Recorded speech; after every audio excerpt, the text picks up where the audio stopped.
know what you did in junior high. But it's important for you to start understanding right now that you put these things down. Get in the habit of when you do something for your community, write it down. That this is what I did. So that when you get to the place, when you get to having to do an application, you have that all written down. I did something for Sanger for the Parks and Rec department, and I've had a couple of girls from the high school that have come and helped. And it's just volunteer. But the first thing that they asked me when they were done is, can we please have something on the city offender letterhead that said that I volunteered for this for college or my internship. Perfect. So if your child does anything, I even tell her, make sure you get something in writing on letterhead and submit it with your application. Absolutely. Absolutely. Okay. You don't have to pay for it as long as it's... Volunteer is great. They love to see that you're putting yourself out there to do something without, having to get paid for it. Okay? That's great. Making decisions. We've been learning about all the requirements our children must fulfill to be eligible for college. However, here comes one of the most important tasks. Identifying which college is best for our children. To make the right decision, we must look at several different factors. Okay? This might be the last thing that we're going to talk about tonight. Okay? But just kind of give you out, how do you make the decisions of where you want your kids to go to college?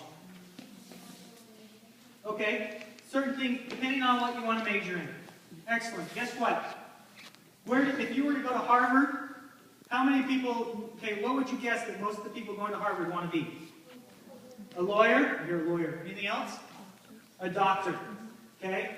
Guess what 98% of the kids going to Harvard declare as their major? Undecided. Undecided. Okay? Now, you know why that is? Why do you think they choose Harvard? Even if they're undecided. Because no matter where they go after they graduate from Harvard, all they have to do is walk in and say, "Hi, my name is John Delano. I went to Harvard." They say what? "Would you like a job?" Right? Because that's the expectation.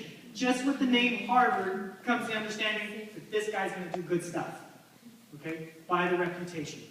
And so you have to understand that even though that's true, a lot of people will choose schools. Why do people want to go to Cal Poly so badly?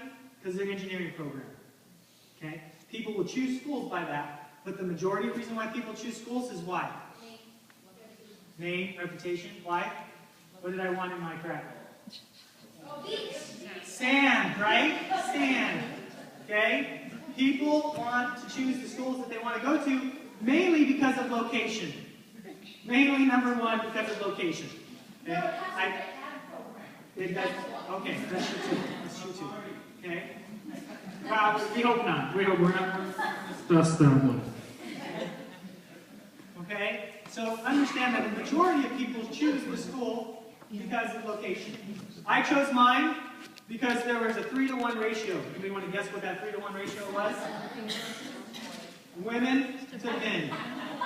I know that was bad, huh? Okay? I thought, how could I not find my wife at this school? Okay? Came out single. How did that happen? Okay?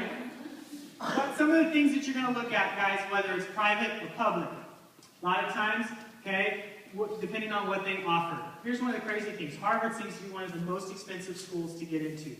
But it's probably one of the easier schools to pay for if you're middle class. Okay? Middle class seems to be the hardest right now to get kids into education. Do you know why it's cheaper to go to Harvard than it is to go to Fresno State? Why? No. Because of the endowment. You might know what endowment means? People that donate. Okay? They have a huge endowment. The private schools get individuals, companies that know what they're doing and say, "You're doing great stuff.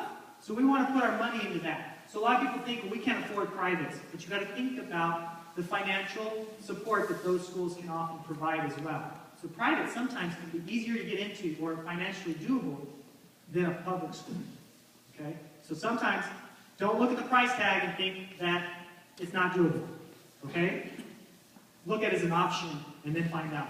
I always tell my parents, I says, when you get your kid into that school, you walk in there and says, "Okay, now you wanted my kid, show me how I pay for it." And then have them help you get it figured out. Okay? That's really important. Same with kids who want to play college athletics, because a lot of times that same money gets used to fund their scholarships. Absolutely. That the UCs or the CSUs don't have to give to them. Absolutely. Absolutely. Okay? So we have whether location, right? Whether you're at the beach or here, you have private or public. You have huge schools like USC, or you'll have a school like the Fresno Pacific.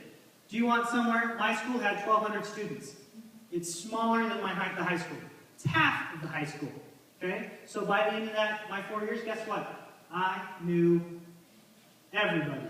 Okay? Could be a good thing, could be a bad thing, depending on who you are. Right? But it's an understanding of what it is that you're looking for. What kind of kid do you have? What do they want to do? They want to be the life of the party, or they want to do this and blend in the back with 300 kids? Okay? And just kind of do their thing.